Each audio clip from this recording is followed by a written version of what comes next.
Hey folks, today's show is sponsored by Spare the Rock, Spoil the Child. I know from your Twitter avatars a ton of you guys and gals have kids, and I'm sure you know that a lot of kids' music is awful. That's where Spare the Rock comes in. It's a podcast and a radio show featuring kids' music that doesn't stink, including some of the bands you hear on my Music Digressions. It's available on iTunes and Stitcher and TuneIn, plus you can find it on the radio. Go to sparetherock.com. Now let's get to the show.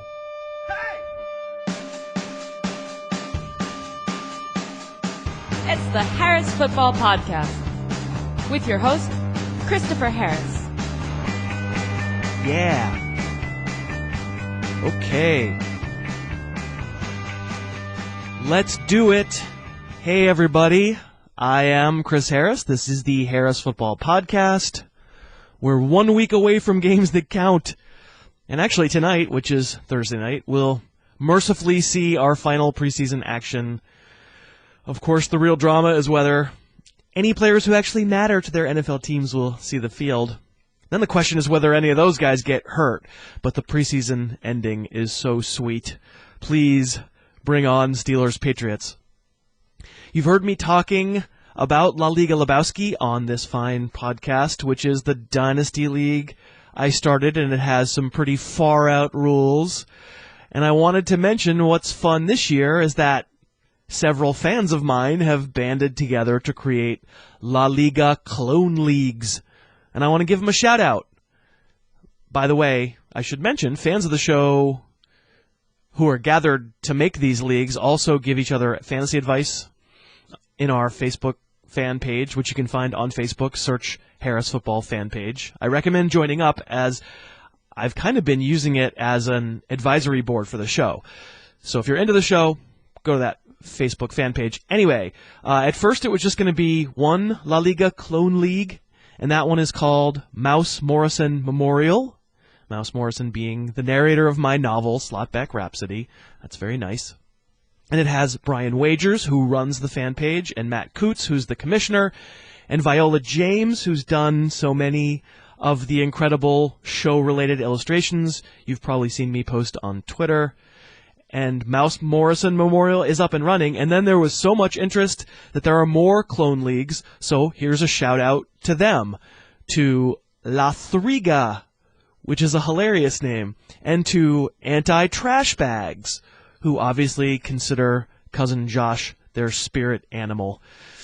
Also, I'm told that there's at least one more league that was filled, but someone had to back out. So if you're interested when you're hearing this, if you're getting it on Thursday, go to the Facebook fan page, and you might be able to get into a league. Search Harris Football fan page on Facebook. Today's kickoff. You know what today is. It's Total Request Not So Live. Since it's a podcast, it's not live. But we got a whole bunch of tweets and emails, and we're going to answer as many as we can. Halfway through the show, Matt Waldman from Football Guys will come aboard, and we'll take even more of your questions. I'm also going to throw in a minute talking about a book I read this summer that I really liked, but is pretty much insane. We've got a new sponsor today, BetDSI.com. BetDSI is the online sportsbook that I personally use. Why? Well, they're one of the original online books. They've been around for 16 years. They're not about flash and dash. They're not out there sponsoring ridiculous things.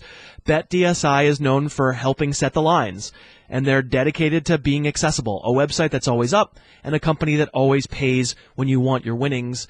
BetDSI gets an A+ on sportsbook reviews and is known for being a place where professionals play as well as amateurs like me. I've got an account. I just entered a 3-team parlay for Week 1 in the NFL, Green Bay, Buffalo, and the over on Giants-Cowboys. And I can't recommend BetDSI more highly. Plus, you can go to BetDSI.com right now, set up an account, and use the promo code Harris10, and you'll get $10 for free put into your account to play with. We will not advertise stuff I don't believe in, and I'm very cool with BetDSI.com.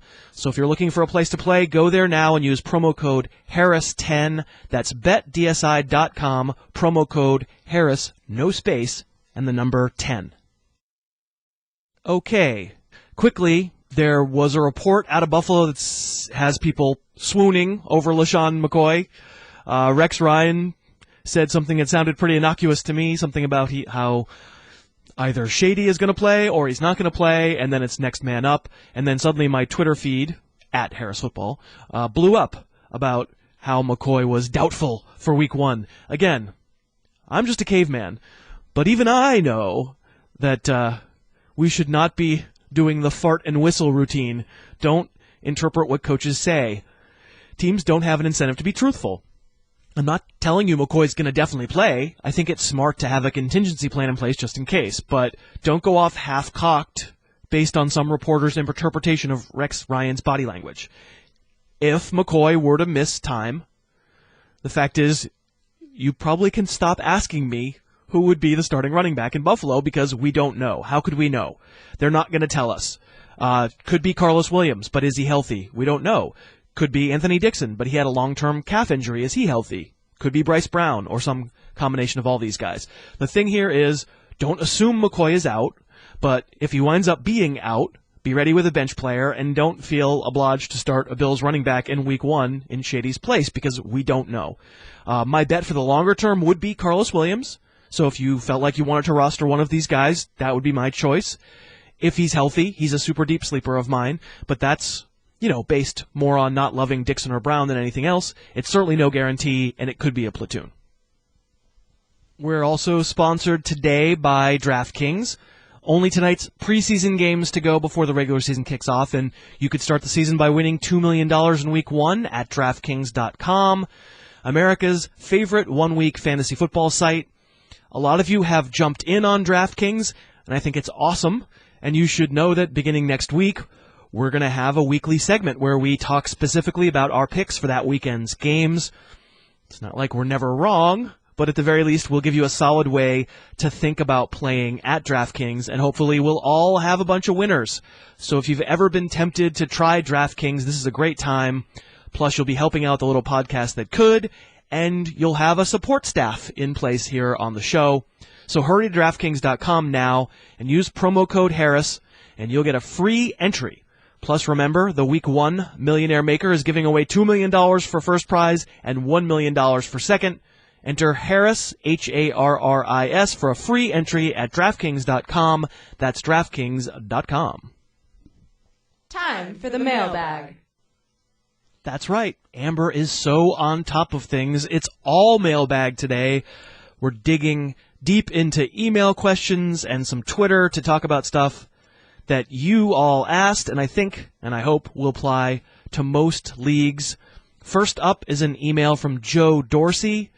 We know that you aren't a fan of yards per carry as a stat for running backs, but can you go into exactly why? It's almost universally referenced as a measure of a running back's ability. Okay, so I want to clarify. It's not like I think yards per carry at the extremes is totally useless. If you tell me a guy is averaging 3.1 or he's averaging 5.6, I think that can be useful information. But anything not at the extremes, it's a crutch argument, and I'll tell you why. But first, a couple of examples I came up with. After Week 16 last year, Lamar Miller was averaging 4.6 yards per carry, which in and of itself is fine, completely acceptable, inside the margins of, depending on what he looks like on tape. I could be totally down with it. Then in a meaningless game against the Jets, he breaks a 97-yard touchdown. He'd only had one carry out of 197 to that point where he'd gone for longer than 30 yards. But boom, there goes the 97. And now his yards per carry is a gaudy 5.1 for the season. Think about that. One run, he went up half a yard per carry. How about everyone's favorite whipping boy for yards per carry, Joik Bell, my buddy. Through 8 games last year, Bell was at 3.2 yards per carry. What a disaster he must have been as a running back. Can't play. What a loser. Then suddenly, from Week 9 forward, including the playoffs, Bell was 4.4 yards per carry. I guess he figured out how to play football. This stat is the ultimate blunt instrument. You know as well as I do that a 7-yard run can be amazing and it can be awful. Like, you can go through the entire defense to get 7 yards. And if you see that on tape, you say, man, I bet there are going to be a bunch of other runs where this guy can apply this skill and get a bunch more yards and touchdowns. And you can have a wide open field and one man to beat and get tackled because you're a slug and get 7 yards. And on tape, we'll say, "Oi, if he can't make big yards there, he'll never do it." I think the largest point, though, is that people want yards per carry to be batting average from baseball, and it's not. It's not a simple, repeatable interaction, batter and pitcher, over and over, 600 times. It's 11 interconnected people with wildly varying plays in the playbook and injuries and runners getting met in the backfield for 3 weeks because the starting guard was out, but now the starting guard is back and there's more room again. And this leaves aside the fact that we all know as a mathematical function, average is terribly limited, which is why things like mean and mode and standard deviation and other things exist.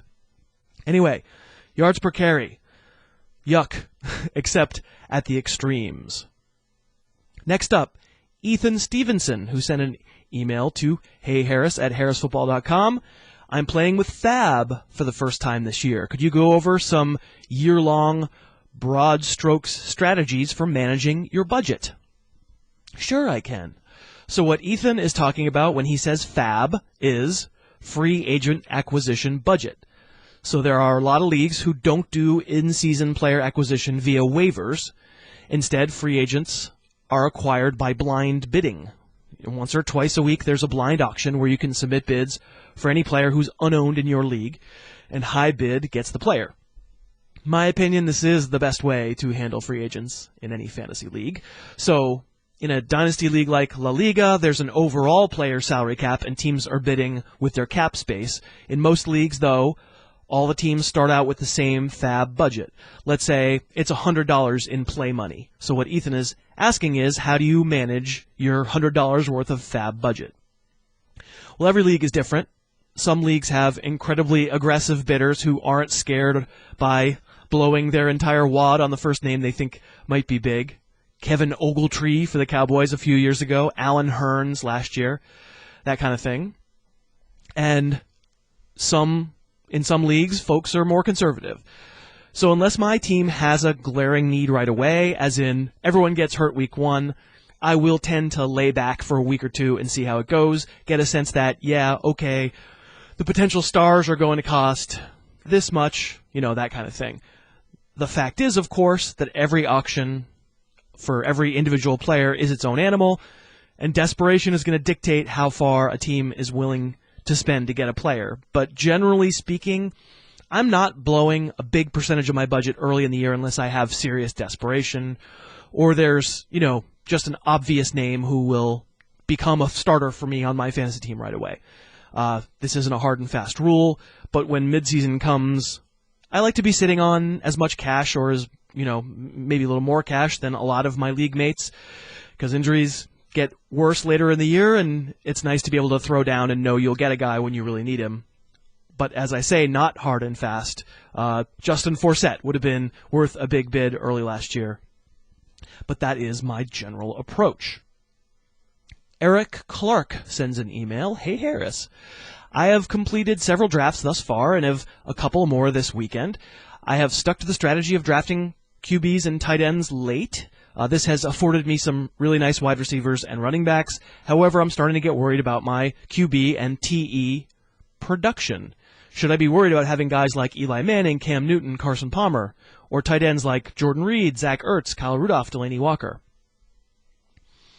Of course, we had JJ Zacharyson on a couple days ago, and he and I are big advocates of the late round QB. In fact, JJ's Twitter handle is literally late round QB. So the answer here is no, Eric. What you've done here is exactly what we advocate. It doesn't look pretty when you look at the rankings and you think about your squad having to go into a game where you're matching up Jordan Reed against Rob Gronkowski. You're not likely to lose that particular matchup, but the goal of going late on less scarce positions is to stock up, as you say, on running backs and wide receivers who can pop. You're building safety nets for more scarce positions and hoping to hit a home run in the mid-rounds. So no, I don't think you should be worried. Plus, the larger point of all this stuff is the best laid plans, right? I mean, everything we think we know about the NFL for the upcoming season will almost certainly be blasted apart in a single week, and we'll have to react. I'd rather be able to react with safety at scarcer positions. Let's take a couple of emails together as they're related. Bob Manasco writes, you've got Keenan Allen ranked significantly higher than the average ADP on several websites. Taking your advice, I picked him up as my number 3 wide receiver, but now that I have him, I remember how frustrating he was to own last year, and am beginning to develop a pretty bad case of buyer's remorse.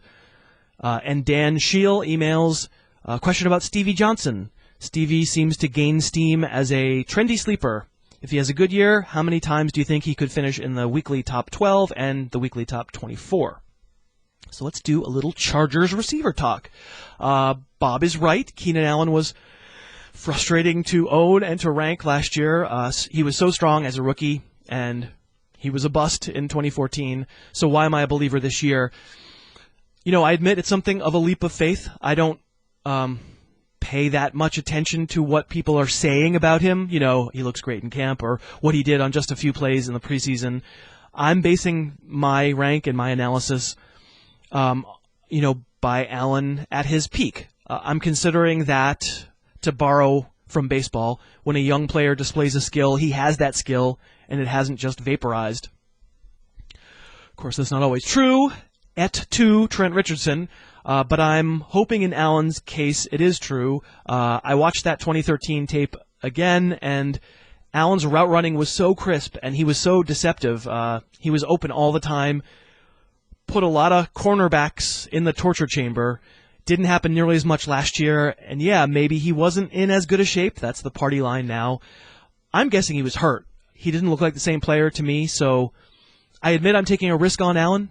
I'm guessing that he'll bounce back to the kind of route runner he was 2 years ago. At least I've seen him do it. I know it's something he's capable of, but I get it. It's no sure thing. As for Stevie J, I'm more interested in Stevie Johnson in a PPR league because I think he's designed mostly to be a slot player, at least before injuries might set in San Diego, especially because they have a need there. Antonio Gates missing the first month of the season. Is he a weekly top 12 receiver? I strongly doubt it, even if he has a pretty good year. I guess if I'm totally wrong on Allen, which absolutely could happen, and Stevie steps into the number 1 receiving job on the outside, Malcolm Floyd gets hurt again, then maybe his ceiling is higher than I'm giving him credit for, but I don't think too many top 12 games and maybe 1 or 2 top 24 on weeks that he scores touchdowns. But PPR, interesting. We may as well wrap up all this Chargers talk with an email from Brian Condon. What are your thoughts on using a late-round pick on Antonio Gates and stashing till his suspension is over? I will say there is risk with Gates. 35 years old. His production has stayed steady, but you watch him play, and his foot speed is absolutely gone. He's painfully slow. Will this be the year he finally falls off the cliff? That's the risk. And, of course, the Chargers would love Lardarius Green to be their starter of the future. So what if Green takes this opportunity by the horns and makes Gates expendable? So that's the risk. But all that said, I just did an industry draft where I took Owen Daniels as my 11th round tight end, and I backed up Daniels with Gates in the 12th. It's a 12-team league. So I get you, Brian. I think it's worth the risk if you can spare the bench spot for a month. Adam Church sends an email.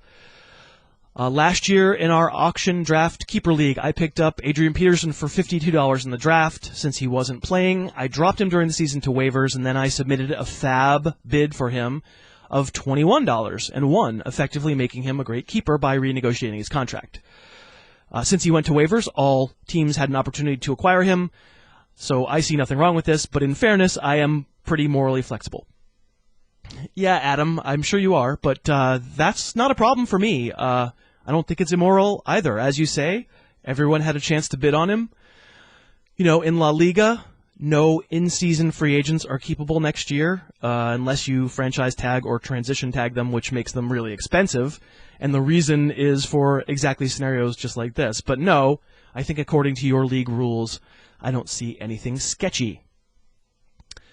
Cal Droke emails, my league heavily values quarterbacks, giving them 1 point for 20 yards passing and 6 points for each passing touchdown. Any advice as to how that might impact drafting in a non-PPR 10-team league? This is a question I get a lot. Does your stance on waiting to take a quarterback change if my league gives 6 points for a passing touchdown? And my answer is always, does it change the scarcity of the position in your league? If it does, if everyone winds up taking 2 or 3 quarterbacks every year in your league, then sure, I get it. I think elevating quarterbacks on your list isn't a bad thing to do if you know there won't be many quarterbacks available on the waiver wire all year. But if scarcity is not affected, no. If you can still get Alex Smith off the waiver wire in an emergency, or Jay Cutler, or Jameis Winston, in other words, if you can still stream quarterbacks and put together, Denny Carter on the Wednesday show said it was like a Frankenstein quarterback. No, don't go quarterback early. Giving more points for touchdowns, more points for yards, it's a rising tide that lifts all the superstar quarterback boats. The principles of value-based drafting, they're not based on absolute points. They're based on relative points for quarterbacks relative to each other. If they're all going up and they're not scarce, you don't have to reach. It's time for Pointless Cultural Jabber. I do get a surprising number of tweets and emails about my reading habits, and I've kind of been working 14-hour days as we get this venture off the ground, so not a ton of reading going on over the past month, unfortunately. But I do have another tome to recommend. If you tackled Infinite Jest and loved it, one of the books that influenced Wallace when he wrote it was supposedly The Recognitions by William Gaddis, which I decided to read this summer. It's absolutely huge. The writing is really dense. This is not a mass market book, but the writing is also brilliant, just brilliant, an amazing crafter of sentences. If you're of a literary bent, I really recommend it. It's about, I guess it's kind of about an art forger and the art world in the late 40s and early 50s, but it's kind of loosely about that. It's some stream of consciousness. It's pretty crazy. It was published in 1955. It's a humdinger. I only recommend it to my fans who are looking for a challenge. It's not a beach read, but truly brilliant. A huge cast of crazy characters. I can't forget. I just loved it. The Recognitions by William Gaddis. Trust me, not every book I read is 1,000 pages. That's just one I wanted to tackle before the season started. I definitely will mention some more accessible books soon. Today's guest. And today's guest is Matt Waldman. You can follow him on Twitter at Matt Waldman. Matt is a really great evaluator of young talent, rookie talent. He spends a lot of time on it. He's a writer for footballguys.com. And someone who does not follow me on Twitter, which I find to be a very bold choice. Then again, until like this morning, I didn't realize I didn't follow him on Twitter, and that's been rectified. So what do you think, Matt? Can we trade quid pro quo? Already done, my friend. I just think that's just out of, it's just out of lack of awareness. We're both doing our thing, and that's right. And idiot. It was my idiot moment. How about we put it that way? Oh, and mine too. I was like, I don't think we follow each other, and now we do. That's nice. Sweet. But seriously, I'm not going to diminish your prowess at analyzing all fantasy situations because you're great at it. But in particular, your ability to evaluate young talent is great. Before we even get started, I'm going to ask a question, and I'm going to hold you to, give me a 30-second soundbite so we can get to a lot of these questions from the users. What do you think of Carlos Williams? What do I think of Carlos Williams? I really liked him 2 years ago, and just think that this is a guy with an NFL. He's got the NFL prototype in terms of physical skills as a power back with speed.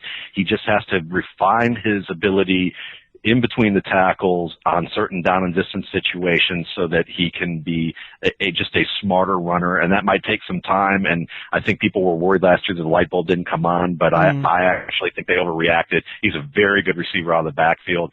He's a sneaky good player in this draft. Cool. And so who knows, there may be an opportunity for him to play. Let's dig right into more listener questions, and I think we'll have some fun with them.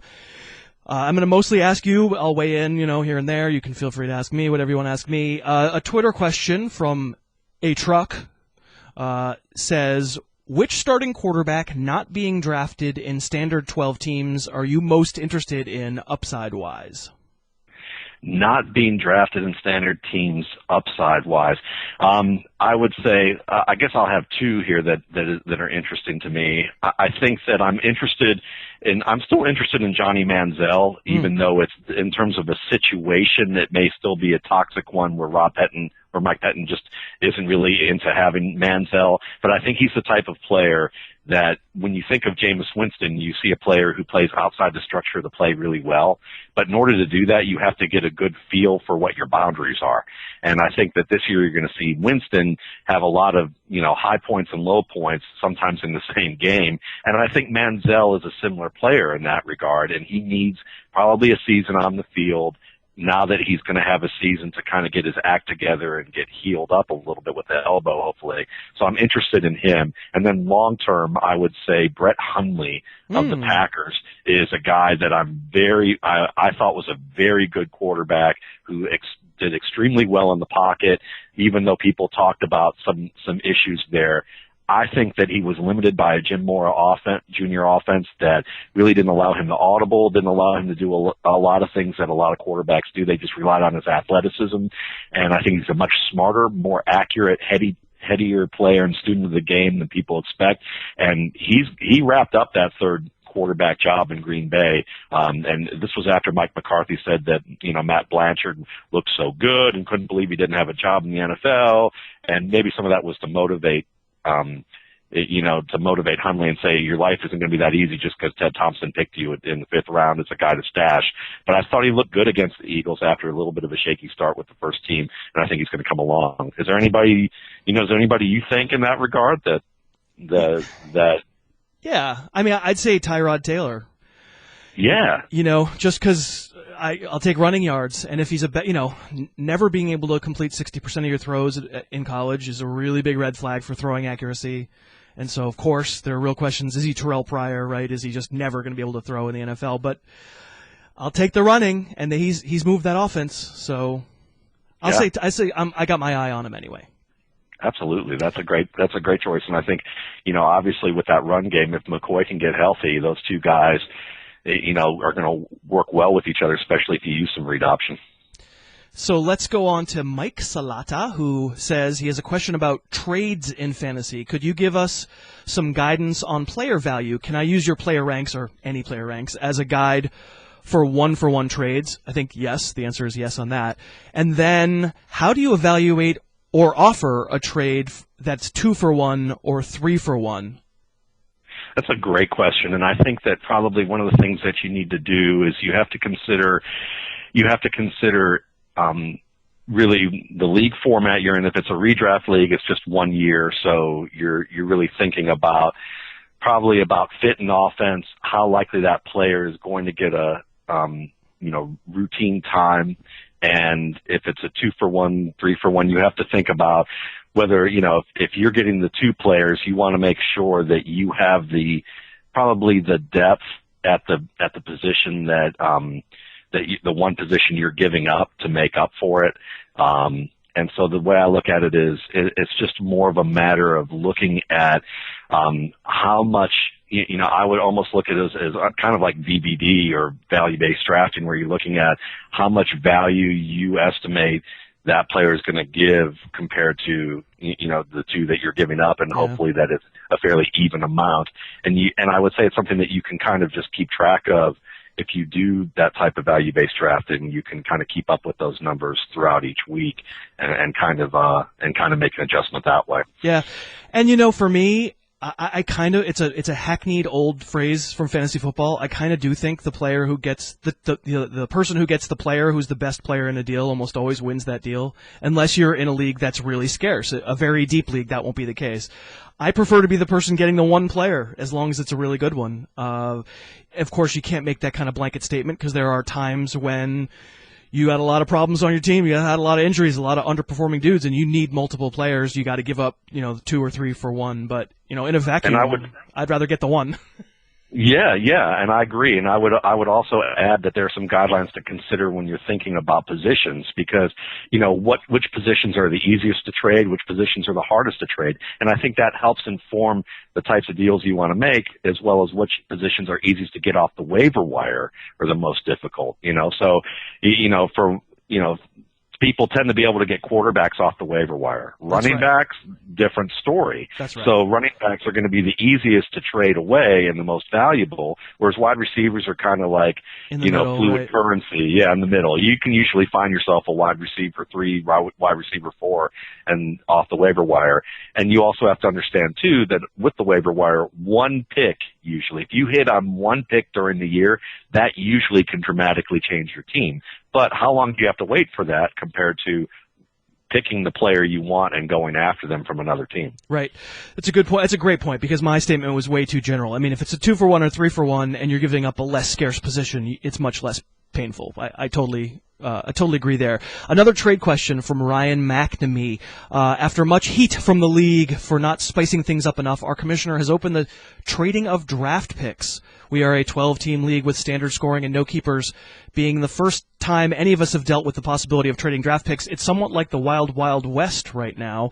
I wanted your thoughts on the concept of trading picks as a whole. It's a great concept, and it will definitely spice up your draft. But a word of advice that I would go with is that people will overvalue draft picks. So if you are able to get a proven player in exchange for some of those draft picks, do it, because some people aren't willing to give up a first and a second and then maybe a developmental player for a guy like John Brown. But John Brown has proven enough that maybe it's worthwhile to, take that risk, or maybe an Alshon Jeffrey for a first and second round pick. I mean, this was before Jeffrey got hurt this year, but you see what I'm saying. Someone who's gotten you the yards and touchdowns and is in a good situation, and he's young but may not have 3 to 5 years of 1,000-yard seasons or fantasy-worthy seasons, but he has 1 or 2, right, and the guy's for real. Those are rookie picks. Don't worry. Those are rookie picks, right? You're talking about, I think even in this question, they're talking about being able to trade, like, I'll give you my first rounder and a 7th rounder for a 4th rounder and a 3rd rounder or something like that. Are you in any leagues like that? I am, and that's a great point too. Sorry, I get so wrapped up in rookie mode, it happens to me. So no, I'm totally with you. I mean, I think when you're talking about rookie drafts, people way overvalue draft picks and get veterans for draft picks. It's totally fine. That's a good way of going for it. But what about this flavor? This way, it's also very good, because then if you can get yourself, if you have to determine where your value is with the picks, and some of that is not only just looking at it and saying. A part of it is having to believe that where you feel the depth of the talent is. If you feel like that you wish you could have, a 2nd-round pick, 5 3rd-round picks, 3 4th-round picks, you look at those players and you just know that's the area of the draft that you wish you could pick from all those guys. Because you look over the list and you're like, I'm picking 9th and Matt Forte sitting there, and I know that that's who I'm supposed to get. But then you're looking and you're thinking, well, if I could get one of like Lamar Miller, Amir Abdullah, and then I could get myself, Keenan Allen, Jordan Matthews, totally. John Brown, you'd rather do that. Yeah, so I totally agree. Okay, cool. Yeah, I totally agree with what you're saying. I mean, I think it depends on, what you look at, what you project to be taking at that spot. And if you're kind of indifferent between that and what you might get around later, trade up in some other rounds. It's cool. It's a really good idea, and I think it's really fun. Yeah, it's massive amount of fun, and I think that you'll have a good time. Just go into it always knowing with your league that all trades are fair. And if you don't think the trade is fair, then you shouldn't have made the rule to trade. And if you guys really dislike the way the person is in it, I'm just going to say this, be blunt. Kick that person out of the league if you don't think they're playing fair. That's right. And and deal with it, because otherwise you're just going to complain for year after year of some owner, and it's going to just cause demoralize your league, and you don't want to do that. Your league's supposed to be fun. You just answered another question that's on this list for me to ask you, and I'm going to ask the question, but you've already answered it. It was from Jason Smith, and he said, I did away with the 2-day window for trade vetoes this year. I'd love to hear your take on trade ethics on the pod. And you absolutely just nailed it. I'm not for vetoes. I think trades should go through, because as long as there's no collusion, all trades are fair. Yeah. Yeah, before I even got into, I got into writing about fantasy, and I was in the league. It was a work league, and I remember we had a director in this company with one of his managers under him. And the manager under him was the type of guy, great guy, love him to death, but he was the type of guy way back in the day that drafted Barry Sanders after Barry Sanders retired and didn't realize Barry Sanders retired. Okay, this was like, or he drafted a kicker in like the 6th round. I mean, it was that kind of thing. So he got duped by this director into making this like trade that everyone thought was horrible. And I don't even remember the details of it. It was really bad. And I remember it involved the Bills running back, and everybody thought that it was so one-sided, and there was all this talk about collusion and all this talk about, and everyone was angry with the director, and it just created a really bad environment. And what ended, the ironic thing is that it actually worked out in the favor of the guy that we all thought got duped. Like it actually worked out great. And we kind of looked at each other after that, and we were like, you know what? If we're going to have someone who we feel like is fantasy stupid enough not to be in the league, we shouldn't have him in that league. Yeah. But if he's in it, then everything's fair, and just buckle up and deal with it. I agree. And by the way, I was that guy, and the Buffalo running back was Joe Cribbs. Joe Cribbs was great. I think this one involved Antoine Smith. Yeah, so. Joe Cribbs was really good. I don't really remember him playing, but I know the numbers, and he was good. Let's talk about some specific players, and feel free to list just a couple. You don't have to give long explanations, sure. But let's bang through some specific player questions. Okay. Andrew Haywood is leaning towards being aggressive and taking Arian Foster in round 3, round 4, round 5, something like that, thinking that if he can survive the first few weeks, he could have a potent running back duo. But who are some running backs to target rounds 5 and later who might help out that first month if Foster's gone? Oh, absolutely. And I love that. I love going the aggressive route there and play to win. So I like that strategy. I would also add, I'm a big fan of Doug Martin. I think that he is back to where he was as a rookie. I think that you're going to see a little bit closer to that type of level. And I like Chris Ivory. I think that Chris Ivory's finally healthy, and you can get some good work out of him, early in the season. And if you're worried he's going to get hurt, well, maybe it'll overlap for you, and you end up with, when Ivory goes down, then maybe Foster will be ready. So, and if not, then you have 3.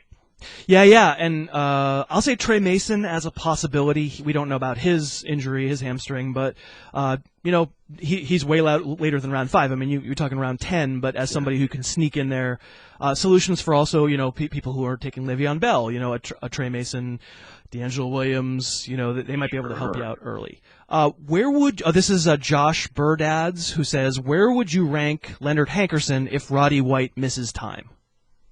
Ooh, that's a great question. I think with Hankerson right now, I would still say that he's probably say you start 3 receivers and a flex, he would be that flex play, that wide receiver 4. And the reason that I say that is that he's flashed before being a good player, but he's had his issues with drops at times. And Atlanta's offensive line is so bad. It's so bad. I mean, those guards, you would think that they're wearing roller skates right now, and it's going to affect Matt Ryan. I mean, but if there's anyone that's going to benefit from a short passing game, that they're going to have to employ, it could wind up being Hankerson, because teams are going to be very concerned about Roddy White, and that should open it up enough. So I think that's a reasonable expectation, and you probably have upside that he could end up being a strong wide receiver 3 for you if it all pans out. I'm with you. I don't think he's a fantasy starter on most teams, even if there's no Roddy White. And you're right, defenses are paying attention to Julio Jones, but Hankerson's not known as a short passing guy. He's known as a fast guy who goes deep, and that's Julio. So I'm skeptical, but we'll see. I like your comment about the offensive line in Atlanta, though. I think you're absolutely right there. Here's someone who's playing with fire. Dan Falarka says he finds himself taking Ted Ginn in his final non-quarterback or defense round in almost every draft. Nobody's ranking him, but he can't see Funchess as a first-year star. Ginn played with Newton in 2013. He was 4th in targets. If he goes from 68 to 100 targets, can I project 54 catches, 800 yards, and 7 touchdowns? He wants somebody to talk him out of Ted Ginn.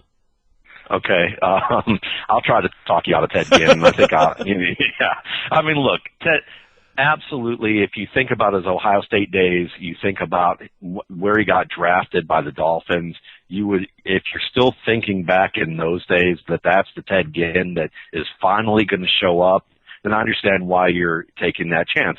It's similar to me going, why not take a chance on Kenny Britt now? I mean, I was at the draft. I remember someone asking me what I thought of the Kenny Britt pick for the Titans, and I said, I'm angry because I don't like Kenny Britt. I wanted Hakeem Nicks, and the guy I was talking to was Kenny Britt's cousin. He was really nice about it. He was the usher at Radio City Music Hall. He was a sweetheart about it, to be honest with you. But it was like I didn't say anything bad about Britt. I just said I didn't like him as a player.